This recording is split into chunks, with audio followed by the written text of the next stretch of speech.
वाराणसी में समग्र उत्थान पार्टी देश, धर्म, संविधान के प्रति आस्था, समाज में आपके सपनों को साकार करने अधिकार के लिए संघर्ष करती रही है।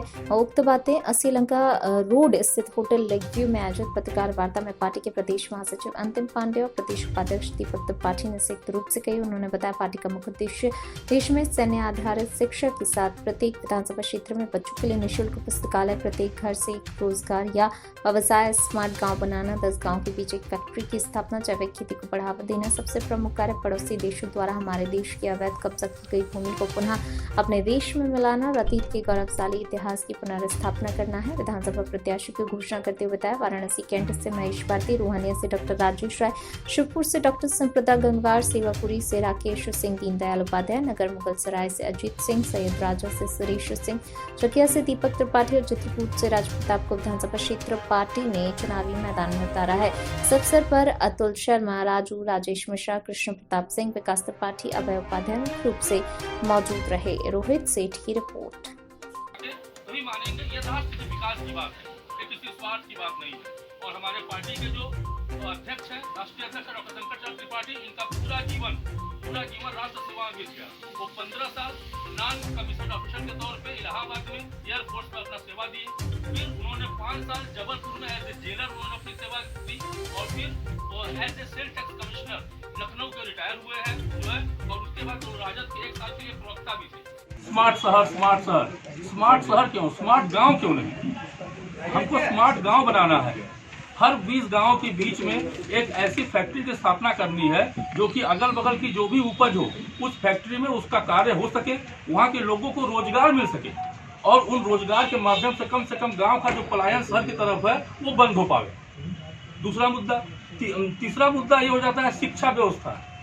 कितने बच्चे ऐसे हैं जो कि पढ़ना चाहते हैं, ज्ञान लेना चाहते हैं, लेकिन आर्थिक तंगी के कारण या किसी भी तंगी के कारण जो है वो पढ़ नहीं पाते हैं। तो हमारे पार्टी का ये डिमांड है, ये मांग है कि हर विधानसभा क्षेत्र में एक लाइब्रेरी या एक ई लाइब्रेरी हो ताकि हमारे बच्चों को भरपूर ज्ञान मिल सके, उस ज्ञान के द्वारा जो करना चाहे वो कर सके। और चौथा मुद्दा हमारा ये है जैविक खेती, ये फर्टिलाइजर खेती, ये सब बिल्कुल बंद होनी चाहिए क्योंकि ये स्वास्थ्य के संग जो खिलवाड़ चल रहा है विगत वर्षों से जो है, और ये जो मेडिकल कंपनियां जो लूट मचा रखी है, ये सब उसी की वजह से है। कम से कम जैविक खेती होगा, हमारे लोग निरोग रहेंगे, उनका कम पैसा स्वास्थ्य सेवाओं में जाएगा, उनका जीवन बेहतर हो सकेगा। और इस निमित्त हम लोगों ने पूर्वांचल में 20 सीटों पर अपने कैंडिडेट उतारे हुए हैं लड़ने के लिए। हमारी बातों को जन जन तक पहुंचाएंगे। हम लोग जो है, हम लोग जीते ना जीते, लेकिन कान में भुन कर जो है ये सब चीजें हम मंगवा के तभी मानेंगे। ये राष्ट्र के विकास की बात है, ये किसी स्वार्थ की बात नहीं है। और हमारे पार्टी के जो अध्यक्ष हैं, राष्ट्रीय अध्यक्ष डॉक्टर शंकर त्रिपाठी, इनका पूरा जीवन राष्ट्र सेवा में बीत गया। वो 15 साल नॉन कमीशन ऑफिसर के तौर पे इलाहाबाद में एयरफोर्स में अपना सेवा दिए। फिर उन्होंने 5 साल जबलपुर में एज ए जेलर उन्होंने अपनी सेवा दी और फिर वो as a sale tax commissioner Lucknow के रिटायर हुए हैं जो है। और उसके बाद वो राजद के 1 साल के लिए प्रवक्ता भी थे। फिर उन्होंने इस पार्टी का गठन किया कि नहीं, हमको राष्ट्र का निर्माण करना है, उस निमित्त हम लोग लगे हुए हैं। जय हिंद। अपना परिचय बता दें। मैं राजेश राय, समग्र उत्थान पार्टी से महानगर वाराणसी का अध्यक्ष हूँ और रोहनिया विधानसभा से इस बार चुनाव लड़ रहे हैं। राजेश जी, किन किन मुद्दों को लेकर आप चुनाव मैदान में उतरे हैं? अभी जैसा कि हमारे महासचिव जी ने बताया, वही सारे मुद्दे हैं। मुख्य रूप से युवाओं को रोजगार, जैविक खेती को बढ़ावा, क्योंकि हमारा देश किसानों का और युवाओं का है, तो मुख्य रूप से हमारा जो फोकस है वो किसान और युवा के ऊपर। क्या लगता है कि पूर्व की जो सरकारें रही हैं, क्या इसमें फेल हैं पूरी तरह से? काम किया गया है लेकिन उस स्तर पे नहीं किया गया जिस तरीके से होना चाहिए। ठीक, अपना परिचय बता दें। जी, मैं अमित पांडे, प्रदेश महासचिव समग्र उत्थान पार्टी।